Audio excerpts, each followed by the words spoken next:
The Rise of Tyranny by Jonathan W. Emord.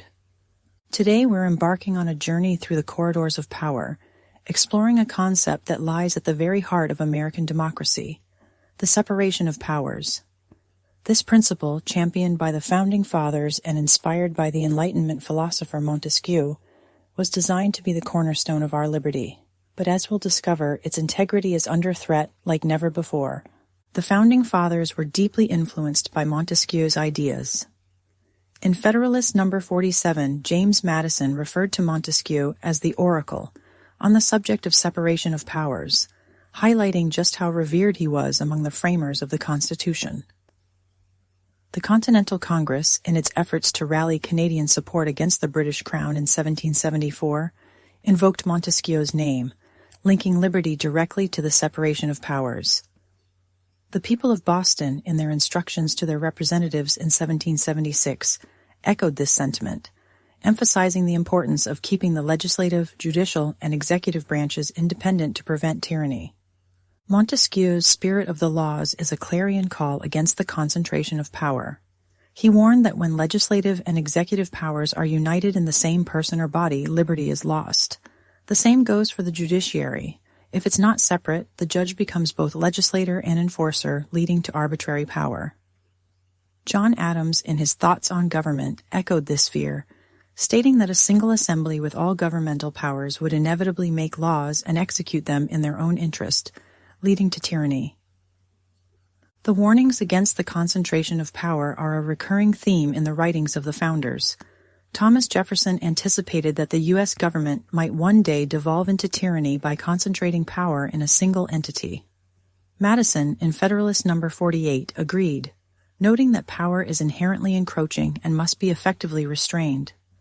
The founders believed that political power, when concentrated, was a direct path to abuse and corruption. The Constitution was crafted to prevent such concentrations of power. It vests governing powers in 3 separate branches and creates a system of checks and balances. For instance, the president can veto congressional bills, but Congress can override that veto with a 2/3 vote. The judiciary has the power of judicial review, but Congress can determine the scope of that jurisdiction.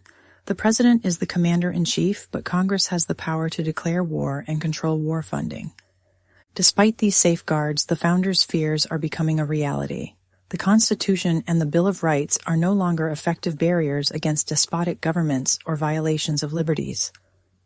The federal courts, once a bastion of power to enforce the non-delegation and separation of powers doctrines, have largely abdicated this role since the 1984 Chevron decision, which gave agencies broad deference in interpreting their own authority. Since the 1960s, Congress has increasingly delegated lawmaking power to administrative agencies, particularly in areas fraught with controversy. This transfer of power allows legislators to avoid accountability for unpopular decisions, deflecting blame to the agencies. The result is a system where the lawmaking power, constitutionally vested in an elected Congress, is often exercised by unelected agency heads. Delegation allows legislators to claim credit for benefits promised by regulations while escaping blame for the burdens imposed. This undermines democratic accountability and the safeguards of liberty provided by Article 1 of the Constitution. As David Schoenbrod explains, delegation severs the link between the legislator's vote and the law, making it difficult for the public to hold elected officials accountable. The New Deal era marked a significant shift in the balance of power. President Roosevelt's efforts to transfer power to administrative agencies were initially struck down by the Supreme Court. However, the switch in time that saved 9 saw the court uphold New Deal legislation, effectively ending the non-delegation doctrine as a constitutional safeguard. Since the 1940s, the administrative state has grown exponentially, with over 180 federal regulatory agencies and commissions now wielding vast powers. These agencies regulate nearly every aspect of American life, from the air we breathe to the drugs we take. The lawmaking power, while constitutionally vested in Congress, is in practice often exercised by these unelected bureaucrats. Public choice theory, developed by James M. Buchanan and Gordon Tullock, helps explain the behavior of agency heads, linking their actions to self-interest. This self-interest becomes particularly dangerous when agencies are captured by the industries they regulate. The prospect of lucrative post-government positions in the regulated industry incentivizes agency heads to issue decisions favoring industry players, often at the expense of the public. The economic theory of regulation, or industry capture, explains how private firms manipulate regulations to benefit themselves financially. This rent-seeking behavior promotes market concentration, leading to higher prices, stifled innovation, reduced economic opportunity, and fewer consumer choices. The pharmaceutical industry, for example, has mastered the art of rent-seeking, using its influence to shape regulations and secure monopoly protections. The FDA, meant to protect public health, has become a prime example of industry capture. The agency's decisions are often influenced by the pharmaceutical industry, leading to the approval of unsafe drugs and the suppression of scientific dissent. Whistleblowers have exposed the agency's culture of intimidation and retaliation against those who raise safety concerns. The approval of unsafe drugs like Redux, Razulin, Avandia, and Vioxx has had devastating consequences, causing thousands of deaths and injuries. These cases highlight the FDA's failure to protect the public and its tendency to prioritize industry interests over safety. The FDA's censorship of health information is another troubling aspect of its regulatory power. The agency has maintained an absolute prior restraint on the communication of truthful nutrient-disease relationship information for decades.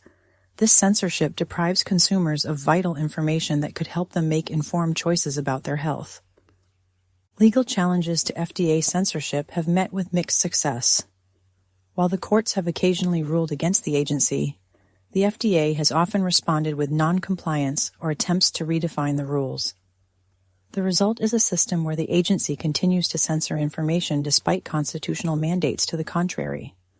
The current state of affairs is unsustainable. The concentration of power in unelected agencies, the capture of those agencies by industry, and the suppression of information all pose significant threats to our democracy and our health. We need fundamental reforms to restore the separation of powers, prevent industry capture, and protect the public from unsafe drugs and censorship. As we've seen, the separation of powers is not just a theoretical concept, but a vital safeguard for our liberty. The founders understood this, and so must we. The future of our democracy depends on our willingness to confront these challenges and demand the reforms necessary to restore the balance of power. Thank you for joining me on this journey. Until next time, keep learning, keep questioning, and keep fighting for a better world. Visit BrightLearn.ai for more fascinating videos like this one, and naturalnews.com for full editorial coverage and breaking news on critical stories that keep you informed and aware of what's really going on.